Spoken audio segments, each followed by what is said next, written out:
Alright, good morning. March 6th, looks like we're recording. Everything's going well. Put this in my pocket. Hopefully it stays on. 9:03, running a little late today. Not horribly, but certainly a bit behind schedule.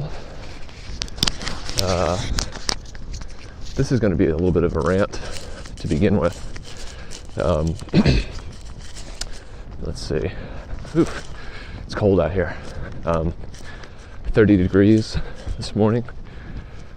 It was 28 and a half when I woke up at 8, and it's starting to get warmer, but it's certainly cold out. And I'm buzzing on some coffee pretty hard right now. And I was just listening to this episode of the Joe Rogan Experience that came out yesterday with the CEO of Twitter, basically the CEO of Twitter, then another person from Twitter who was basically in charge of public policy, I suppose. And then a guy named Tim Pool, who's, I guess, some sort of journalist.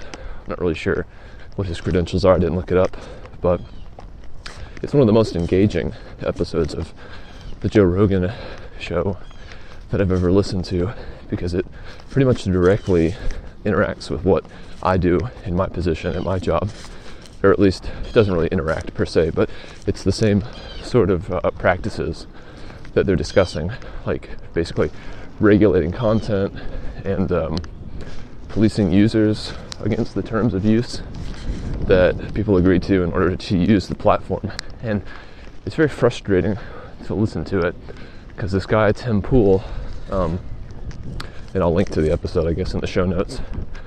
This guy Tim Pool has a very, very clear agenda, and he has a very specific way that he, I guess, interacts with Twitter. And I just don't think that he understands the idea that Twitter is a company that's like trying to make money. And I mean, I shouldn't say that he doesn't understand that, but it's just like his view is so myopic.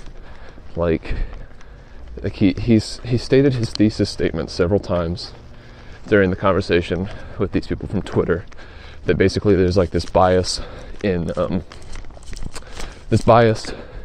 censorship that swings to the right, and he's got all these like examples and everything.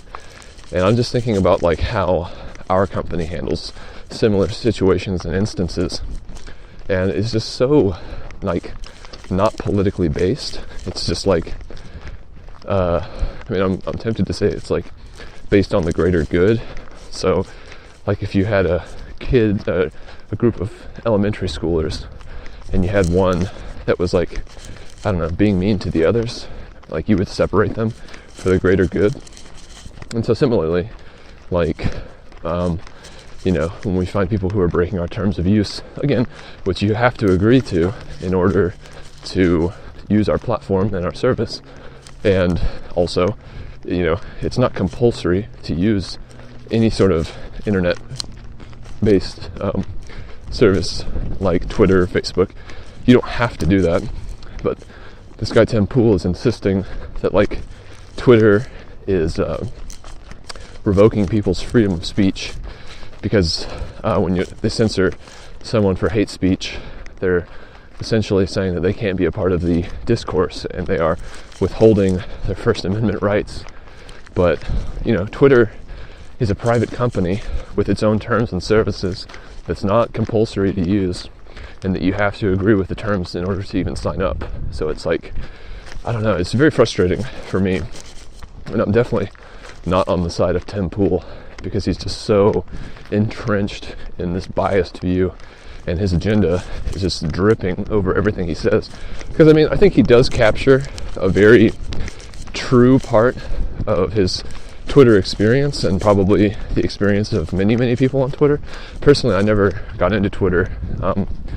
It seemed like something that was kind of, in my mind, mostly utilized by people who were some sort of figure. I don't know, I guess everyone's kind of on Twitter, but I never saw the point of it.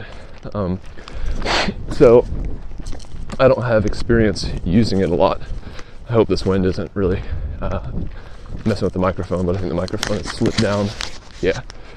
So you're probably hearing some scratching as I waddle back and forth, and the microphone pushes up against the material of my, I think my buff maybe, but that's probably better than the wind, so take what you can get. But anyway, I mean, you know, a platform, any kind of huge, widely used internet-based platform like Twitter or Facebook is going to be so large and so unruly that you can't really try to encapsulate it with a single person's experience of it. And I just feel like, I don't know, the fact that these two Twitter people and their bigwigs at Twitter are coming, it's like Jack Dorsey, and I forget the woman's name. It was a difficult, uncommon name to say. I want to say her name was like VJ, maybe? Anyway, I don't know.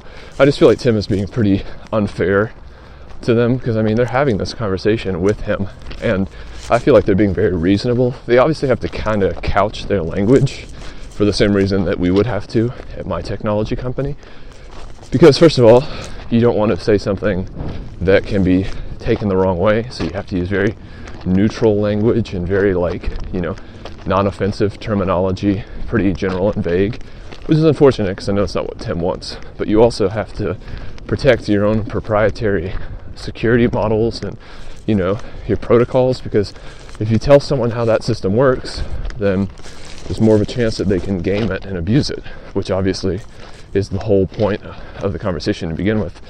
Tim thinks that the things that they do currently to protect and police their system are like ideologically biased. The algorithms and even the opinions of people who are doing content moderation. And I just know, you know, where I work, I'm part, like, first of all, Twitter, they said that they have 4,000 employees, and I think their user base is far bigger than ours. And so, you know, a small portion of that 4,000 is actually doing content moderation. And so you think about how small that team must be that pours through all this stuff. And, you know, they keep talking about, on the Twitter side, about how they have to basically scale these things, these like algorithms that look for patterns of behavior that are problematic and flag the accounts associated with them. Like, you know, that's hard to do accurately on a huge scale. And especially when you start to throw in things like other countries where, like, Twitter is like an English-based application. And so things that are, you know, violating their terms of use in other countries may not be as easy to define, because the likelihood that someone is represented in Twitter as an employee from each of the possible countries is obviously extremely small. And even if they had one person from every country, the likelihood that all opinions would be fairly and proportionally represented is pretty much zero. First of all, you'd never be able to find employees qualified to do the work that also satisfied the criteria of being 100% informed and 100% unbiased. That's like ridiculous. And, you know, I don't know. It just, you know, it seems to me, listening to this conversation, it basically strikes me that the conversation that's going on here is very different hierarchically. Like, the conversation, first of all, whatever Joe Rogan says during this episode is, I mean, certainly not worth accounting for. I mean, he tries to make a joke at one point, and again, this is all my opinion. This is just how I viewed it. But he tried to make a joke about how there should be like a mad button on Twitter. So if you're starting to write something, that like a bot will be like, hey, looks like you're angry. Maybe think about not tweeting this until tomorrow. This stupid stuff. So Joe Rogan is definitely on the lowest tier of this conversation. And I did enjoy hearing him, Joe Rogan, sort of challenge Tim a couple times, because I think Tim was he has such a strong thesis statement. And I don't mean strong in terms of like defensible, I mean just like unmoving. You know, he keeps saying the same thing over and over again, and the people from Twitter I think, are diplomatically responding to it. But, you know, at the end of the day, if he doesn't get what he wants to a T, then he still feels like he's not being heard and that his concerns aren't going to be resolved, which might well be the case. Again, scaling something like Twitter onto a global platform, it's just like, well, what is your proposed solution? And there was one moment where the head of policy from Twitter was like, well, are you saying that we shouldn't block any hate speech? Like, is that your point? Is that what you're saying is the solution to this? Because Tim had earlier said that he was getting threats and like being harassed on Twitter and that he didn't like it. And so the people from Twitter were like, well, I mean, are you willing to sacrifice your own feelings of safety and well-being in order to have this like free speech bastion that you're claiming it's like the way Twitter should operate? You know, all this stuff. I was more fired up about it last night because I was just listening to it and I was like, God, this guy is so stupid. Like, Twitter, and this guy being Tim Pool, and again, my opinion, Tim Pool, you know, he's treating Twitter like it's a human right, and, you know, Twitter is not a public utility. You know, it's not something that every person should have, like, unfettered access to and a right to just by being an American citizen. And it's just so strange to me to see someone. It's very reminiscent and akin to all of the American senators and legislators and stuff who have recently talked to the big tech people. You know, the Google hearings where the CEO of Google went before Congress, and then I don't even know if that was Congress, but that's what it seemed like to me. And then when Mark Zuckerberg similarly was, I don't know if that was a deposition or what that was, but in any case, these people are super out of touch, and they also don't understand, I think, structurally how technology companies work. They think that, and well, it seems that the thought is that it's a lot more human-based than it actually is. I mean, the thing about it is, like, if you have a huge platform like this that services millions or hundreds of millions of people, you think about that, and you think about the fact that Twitter says they have 4,000 people, and where I work, we have 1,000 people, and we probably have a tenth of the user base that Twitter does. But you got to think about that. Again, I come from a team that basically has 30 people, more or less, policing, you know, tons and tons of users. Obviously, we have a bunch of automated systems, and Facebook and Twitter similarly. If you're going to have a small team and a huge platform, you have to have automated systems, and they're not perfect, and they will make mistakes. But, you know, there's this concept of catching dolphins and catching sharks. It's like, that's something that has been sort of ingrained in my mind anyway. You know, you want to try to catch the sharks with your automated systems, people who are abusing it, people who are breaking terms of use, etc. And you want to catch as few dolphins as possible. But just like with a troll net in a boat, like, sometimes it's difficult to accurately perform these actions because, you know, occasionally you're going to catch a dolphin when you were trying to catch a shark. And that's where humans do step in, because moderating those kind of findings is something that a human excels at on a, like, one-off basis. So I'm going to take a break real quick because I got someone coming. Don't want them to see me getting heated. So I think that's my biggest frustration with this episode. That there's an assumption on the part of Tim Pool and Joe Rogan that because they don't understand how these things are structured, they think it's simpler than it actually is. And I'm sure Twitter had to, like, sort of create these things on the fly, these algorithms and these automated systems to catch people doing things. Kind of, you know, if you work in tech, everything is very fluid and plastic and sort of reactionary. Like, if you find a new vector of attack or abuse because people are reporting a new thing, then you have to work on your toes, basically, and you have to figure out a way to contain this new thing. I mean, it happens where I work all the time, week to week, month to month. We plug one hole with our thumbs, and then another opens down by our feet. It's just, that's the nature of the beast. And so I guess I'm sort of getting to the point where I start to repeat myself, which is one of my frustrations with this episode, just because there was a certain point where I felt like everything had already been said and acknowledged, and it's one of the few instances where I actually started to read the comments a little bit, just because I was like wondering what the general consensus of the top comments would be. Just, I was like, I'm sure that the vast majority of people are not informed about this. And I'd imagine, because it's easier, that the majority of people commenting are probably going to be on the side of Tim Pool.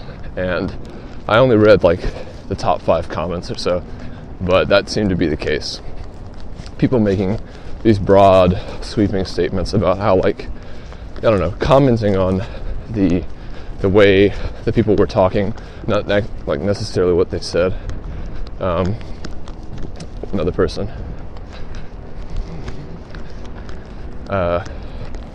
Which isn't surprising, but it's just like, man, like, there are a lot of fields in life that I'm not an expert in, and there's a lot of fields in life that I don't even have a small, like, experience with, let alone expertise.